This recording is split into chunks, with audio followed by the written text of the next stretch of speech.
నాన్న నాకు ఏదైనా కథ చెప్పవా? నాకు చాలా పని ఉందమ్మా, వెళ్ళి మీ అమ్మని అడగమ్మా పో. అమ్మ అమ్మ ఏదైనా కథ చెప్పవా?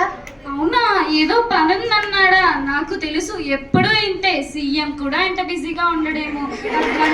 పని ఉందమ్మా, వెళ్ళి మీ నాన్నమ్మని అడిగిపోతల్లి. మీ ఇద్దరు ఎప్పుడు ఇంతే, ఏదైనా కథ చెప్పమంటే ఏదో వంకతో తప్పించుకుంటాం.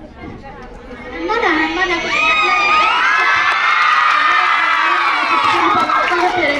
కథ చెప్పుకున్నా.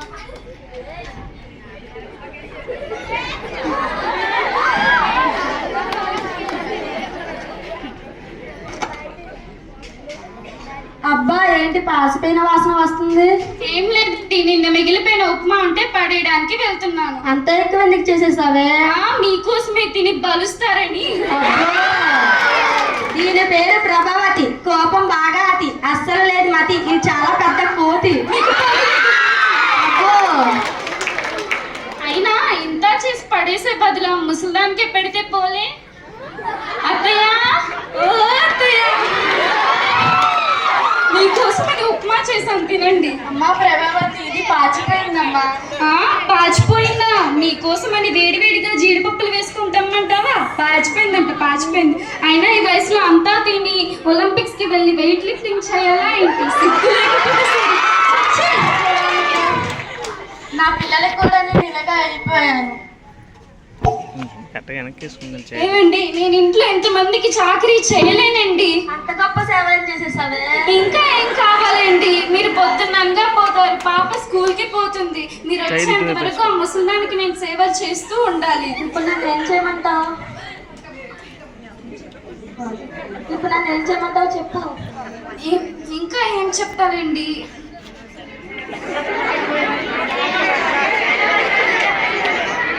ప్రతి ఊర్లో ఉన్నాయి కదా వృద్ధాశ్రమాలు, ఆ ముసలిదాన్ని ఏదో వృద్ధాశ్రమంలో వేసేయండి. సరే, చేస్తాను. ఇప్పుడే ఫోన్ చేయండి. చేస్తున్నా. హలో, ప్రజల వృద్ధాశ్రమం అండి. రేపు ఒక ముసలామని జాయిన్ చేద్దాం అనుకుంటామండి. అవునండి, ఆవిడ మా అమ్మాయినండి. ఏంటి, అనాథలు మాత్రమే జాయిన్ చేసుకుంటారా? సరేనండి. ఏమే, అనాథలు మాత్రమే చేర్చుకుంటారంట. అనాథనే చెప్పండి, వేరే ఊరికి ఫోన్ చేయండి. సరే, చేస్తున్నాను. హలో, కడప వృద్ధాశ్రమం అండి. రేపు ఒక వృద్ధావిని జాయిన్ చేద్దాం అనుకుంటున్నామండి. రోడ్డు మీద కనబడితే తీసుకొచ్చి మా ఇంట్లో ఉంచుకున్నామండి. రేపు వచ్చి జాయిన్ చేస్తామండి. సరేనండి. ఇప్పుడే వస్తున్నామని చెప్పండి. ఏం చెప్పాలో కూడా తెలీదు. చిచ్చి, నానమ్మని ఎక్కడ జాయిన్ చేస్తున్నారు? నీకేం తెలీదు, మూసుకొని చదువుకోపో. నాన్న చెప్పు. నానమ్మకి వయసు ఎక్కువ అవుతుంది కాబట్టి సరిగ్గా చూసుకోలేకపోతున్నామమ్మా, అందుకే వృద్ధాశ్రమంలో చేర్చుకుందాం అనుకున్నాం. అయితే ఆ నెంబర్ నాకు కూడా ఇవ్వండి నాన్న. మీరు కూడా వయసు పైబడ్డాక నేను కూడా జాయిన్ చేస్తాను. చూసారా, ఆ ముసలిదాని గారభం వల్ల ఇది ఇలా తయారవుతుంది. అమ్మా, నిన్ను ఉండమని చెప్పాను కదా నాన్న. అయితే ఇందాక నానమ్మకి పాచిపోయిన ఉప్మా ఇచ్చింది కదా, అది నువ్వు తినచ్చు కదా, లేదా నాకు పెట్టచ్చు కదా, లేదా అమ్మైనా తినచ్చు కదా. నీకు గుర్తు లేదా నాన్న? మీ అమ్మ నిన్ను ఎంత ప్రేమగా చూసుకుందో, నువ్వు నన్ను అంత ప్రేమగానే చూసుకున్నావు కదా. నేను చిన్నప్పుడు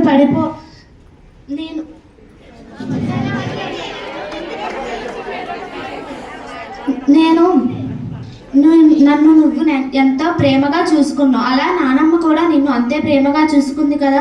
తనని వృద్ధాశ్రమంలో వేయడానికి నీకు మనసు ఎలా వచ్చింది నాన్న? నానమ్మ మీరు ఎప్పుడు కథ చెప్పమన్నా, నాతో ఆడుకోమన్నా ఏదో వంకతో తప్పించుకుంటారు.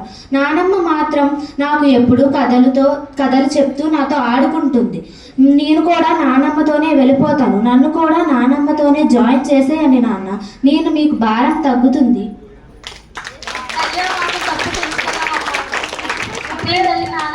క్షమాపణ అడుగుతుంటాను. నాకు ఇప్పుడే అర్థమైందండి. నేను చెప్పిన మాటల వల్ల, నేను అన్ని మాటల వల్ల అత్తమ్మగా ఎంత బాధపడ్డారో.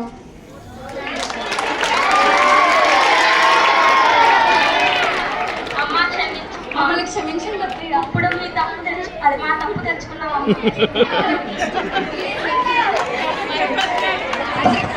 ముసలిది క్షమించింది.